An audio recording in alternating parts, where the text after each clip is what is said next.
you go into the history of the transition from the Soviet Union to Russia after communism. I actually read the title of your chapter as, you know, the post-communist transition. What did you say? Mortality crisis. Mortality crisis. Mm-hmm. I read it to begin as morality crisis, and realized both titles could probably work. Sure. Was there something we should have or could have learned from that? There's quite a lot. There was a dramatic spike in deaths after the USSR transitioned to a set of countries, including Russia and the Eastern Bloc. And that dramatic increase in mortality was only in certain countries and not in others. And what we found is really that those who underwent this rapid austerity really did very poorly, supporting the overall thesis.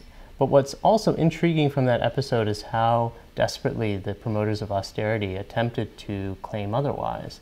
And the history itself is repeating now. For example, they selectively omitted data or did a number of statistical errors. We find that to be the case now again with austerity.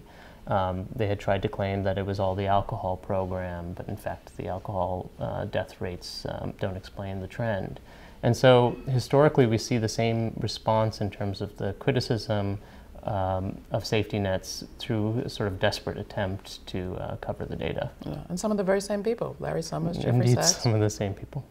Thanks so much for joining us, and Thank thanks you for your book, me. The Body Economic, Why Austerity Kills. It's just out. Sanjay Basu has been our guest.